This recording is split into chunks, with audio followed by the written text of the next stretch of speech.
want to go with this artist and Andrew Cartmel article, right? I think it sounded quite fun. Here we go. Memory worm. The alien memory worm deletes your past, and once loose on the planet Earth. So DLM is testing Doctor's contributor to see if they've encountered it. This issue, Alison McGowan checks the script editor who had a master plan for the Seventh Doctor. Yeah, I like a lot about Andrew Cartmel and what he did with Doctor Who. One, growing up in Winnipeg, Canada, you saw CBC's 1965 screening of William Hartnell's episodes. But what was your local affiliate station called? What a fucking weird question.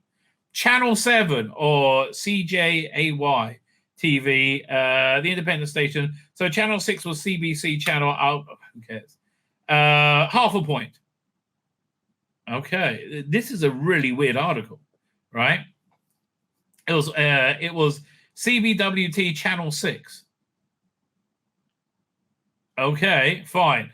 I watched the first Dalek story in our basement rec room, and it blew my mind. They ambushed the Daleks and took out this pulsating purple jelly. Also in the porn version. It was black and white, also in the porn version. But of course, it didn't actually happen that way. But in my mind, it was like grape jelly. Same thing yesterday when I looked at the clip of Ian and Barbara bursting into the TARDIS. Right, I was convinced it was Ian first, not Barbara. Right, and it was Barbara. I was like, wow, she had the same take as I thought Ian had. I was like, wow, the memory really does cheat. In one of your first script writing duties, you was to do an audition piece for the new Doctor in February '87. Sylvester McCoy was the successful candidate, but can you name the other two actors screen tested? Well, look, the reason John Nathan Turner picked those two people was to make sure Sylvester McCoy won, right? They wanted, what's the guy's name? Oh, hang on one sec. So Sylvester McCoy star in acting. It should say, let's say there's a Wikipedia. Early life career. Ken Campbell. Right. They wanted Ken Campbell as a Doctor. And John Nathan said, he will scare children. Right, well, probably scaring me now. Is he still alive?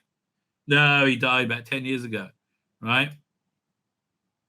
But he was in a very good episode of what was it? Sherlock Holmes, the Jeremy Brett Sherlock Holmes. Do you have a picture of him looking vaguely normal? No, it's all these ones. This must be his obituary. He looked pretty old there. Anyway, but Sylvester McCoy does a very good impersonation of him. Fine. That was David Fielder and Dermot Crowley. The first time I actually saw Dermot Crowley in anything was in Luther. I thought it was very good in that. They must have been Crowley, but we wanted Sylvester. They must have been. That must have been Crowley, but we wanted Sylvester, but we had to offer alternatives rather than fait accompli. One script recycled fairly intact was into Mel's leaving scene from Dragon Vibe, quite obviously. Ian Briggs. Here, can we point this up? Video file. Let's have a look.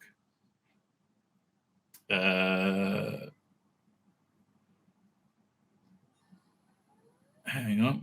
I'm looking for the. Sometimes it does this. Sometimes it doesn't give me my peripheral drive for some reason. Oh, here it comes. Doink. Man, I'm looking forward to that Babylon 5 coming out. I've been rewatching a lot of Babylon 5 this week. There we go. Doctor Who. It will be the 7th Doctor. I guess it will be in Time on the Rani, right? Probably. Let's have a look. We'll go and we'll try there first. That'll be season 20. Time on the Rani. Let's see if we can find the extras. Oh man, there's so much here. Well, here's a bit of Dermot Crowley. You've been gone for ages. You're still here. Not for long. But you've just arrived. I haven't even met you yet. Goodbye. No. No, it all depends on how you look at it and who you are. Funny business, Time. I remember a time when you laughed. Do you remember, Mel? Not many laughs with you. Not much fun at all. And another time, you cried. I never cried. That is why you are the great big dictator, because you are scared of nothing. And that is why we have all this nonsense about blood and iron. Nonsense? Sit down. Yeah, I mean, look, it's not a bad audition, but yeah, let's look at David Fielder doing the same thing. And then we'll look at Sylvester McCoy. And you'll see it's not even close. Wasting time? No. Before I go, I wanted to say my piece. Business time. Doctor, I... Sometimes almost drowning in it. But I don't know anything about it. Time? No. I meant it's time I should be going. Oh. Time I left. Yes, you could be right. Time for you to go. I just wanted to Funny say... old business, Time. Doctor, I... Yes, well, if you must go, you must go. Before I go... Yeah, again, it's... let's say a bit more. The dictator of 10 galaxies. Oh, yes, I know all that. And believe me, you need a doctor. I need no one.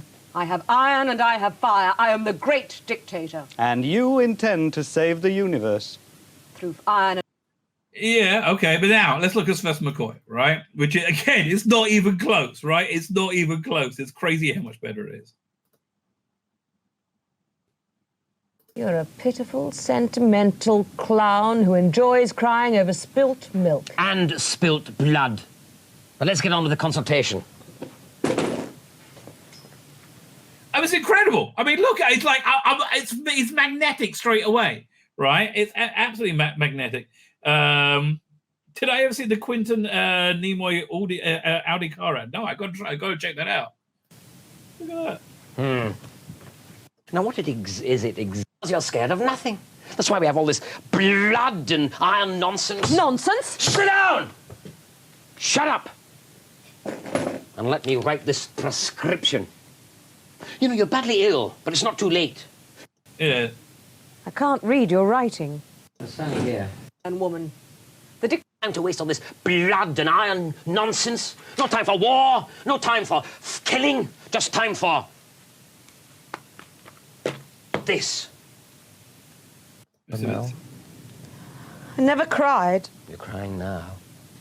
I mean, even yes. I mean, okay. I'm sorry. He was brilliant. I would watch more, but it'll give me a copyright strike, right? I mean, yeah. So it wasn't even close. Ian Briggs, the writer, wasn't tremendously. It wasn't tremendously pleased, but I think since he's made his peace with that. Producer John Nathan Turner. Producer John Nathan Turner and director Luke Craft wanted it in. It was a nice piece of doctor's writing. I agree with you, right? I do agree with you. What's this? You loaned all prospective writers a collection of British comic strips as a creative steer. Alan Moore's The Ballad of Halo Jones. Yeah, he really tried to get Alan Moore to write for it, right? I just remember seeing Alan Moore in it was either a comic mart or the UK comic art convention, right? It was in '88, and he was talking about it. He was saying, yeah, they tried to get me to write about it, but I kind of felt that Doctor Who had lost its direction since William Hartnell left. Right, I tried to get Alan Moore to write for Doctor Who, but he was too busy. It would have been too difficult to make an extraordinary imagination like Alan Moore work in our rigid format. What you should have got him to do is write a comic strip and then have somebody adapt it. On the other hand, who knows what he might have done? He talked about the Hartnell episodes poking into dark nursery corners. That's a great phrase. It really is. It's a great phrase, and I think that kind of was reflected when they in the arrival of Ghostlight, when they're in like a dark nursery. Delta and Bannerman in '87 involved a lengthy location shoot in Wales. Which holiday camp? It was Barry Island, Butlins, wasn't it? He got that wrong. It was Majestic Holiday Camp. Butlins had sold up at the end of '86. That was close. Oh, come on. It's the same bloody place. I mean, literally, it was the same place. Is there... I was there with writer Malcolm Cole, and we got to the exact village Vincent motorcycled. He asked for a script, and I had a great time hanging out and seeing the show come together. Okay.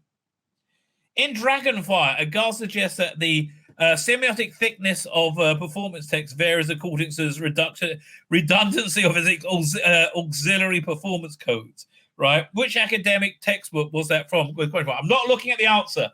I believe it was Doctor Who and Unfolding Text, which nobody could really understand. Was it? It was very dry, structuralistic analysis. Doctor Who. Was it Gemini and Genesis? I said it was Doctor Who and the Unfolding Text. Yes, by John Tollock and Manuel Alvarado. Okay. I picked up a copy John had lying around the office for intellectual jargon for this guy to spout. Dragonfire introduced Ace, of course. I wanted her to be a fighter, not a screamer. And had in mind Maggie from Jamie Horrendous Love and Rockets. Oh, I never knew that before. That's fascinating. Who was cute, wore Doc Martens, and could fix a rocket ship. Yeah. No, that. See again, he was young and he was excited and he was full of energy, right? And I think that's really what the McCoy years had. Even season 23 and 24, which was Ropey, right? When it was working out what to do, it had this new energy in it. It was great, right? It was really, really genuinely great. Graham Curry's The Happiness Patrol satirized then Prime Minister Margaret Thatcher. What was the working title? The Crooked Smile. I would not have got that right. Okay. I didn't know that. 20 years later, it put me in the center of a media storm. Sylvester had a throwaway comment in the Times about trying to overthrow the government with the story. And another paper ran and trounced me in the BBC as a bunch of left-wing comments. You are, okay? Don't run from it. Yes, you are a bunch of left-wing comments, okay? Well, at least they are now. Well, no, they're more like left-wing perverts than commies. Pervert commies? Commie perverts? Same thing. They approached me for quotes, and I woke up to find I was a major news story. It was horrible, crazy. Sorry to hear that, Andrew. Well, that was 6. Okay, good. Let's zoom in on this. Number 7, in the greatest show in the galaxy, an asbestos outbreak at the BBC forced the production team into shooting in a tent in BBC's Elstree Park. When recording was disrupted by a fire alarm, the Doctor Who team met with which sitcom? Hello, very famous picture. Oh, which is right in front of me. Here we go. Can I zoom into it anymore? Yeah, you see hair flick there. And there's Sylvester McCoy. Who else do I see? Oh, that looks like, what's his name? Is it Mark Ayres? Did the music?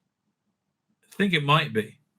There's, what's his name? Lieutenant Gruber and the policeman. I am the British. And do I see anybody else from Doctor Who? I know, but that was quite famous. It was hello. A bunch of Can-Can girls did the impromptu dance for the firemen. The story was in danger of being scrapped, but John discussed every possibility, and thankfully it went ahead. Yeah, look, this was John Nathan Turner at his absolute greatest, and I like Greatest Show in the Galaxy. Can't wait for season 25 to be released on Blu-ray, right? I like Greatest Show in the Galaxy a lot. Good for him, right? Really good for him. He was very shrewd and resourceful, a wily old fox who unfortunately got outfoxed by the BBC, was it, when they screwed him over. Ghostlight in '89 came out of an earlier Mark Platt storyline set on Gallifrey. What was it called? Long Barrow, right? Long Barrow was amazing. Why Big Finish have never adapted this is beyond me, right? But very static, more of a novel, which it later became.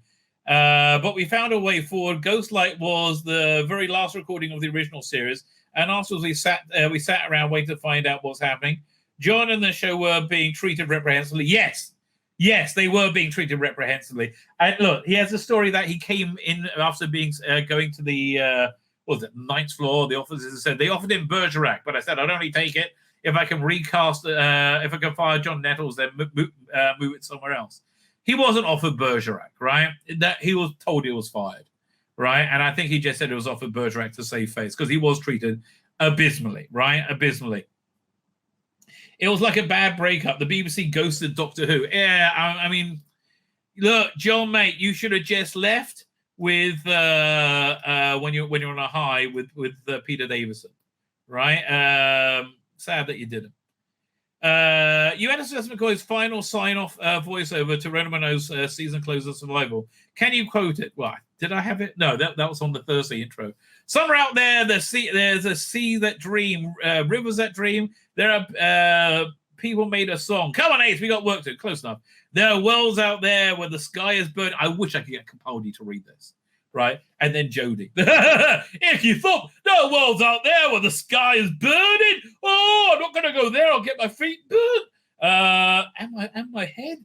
When the sea is asleep, we better wake it up. Oh, wakey, wakey, little... And that's how she would play it, the dumb cunt. Right? The rivers dream. People made a smoke and cities made a song. Somewhere there's danger. Somewhere there's justice. Somewhere the tea's getting cold. Come on, Ace. We got work to do. Yeah, it's very good. It was very good.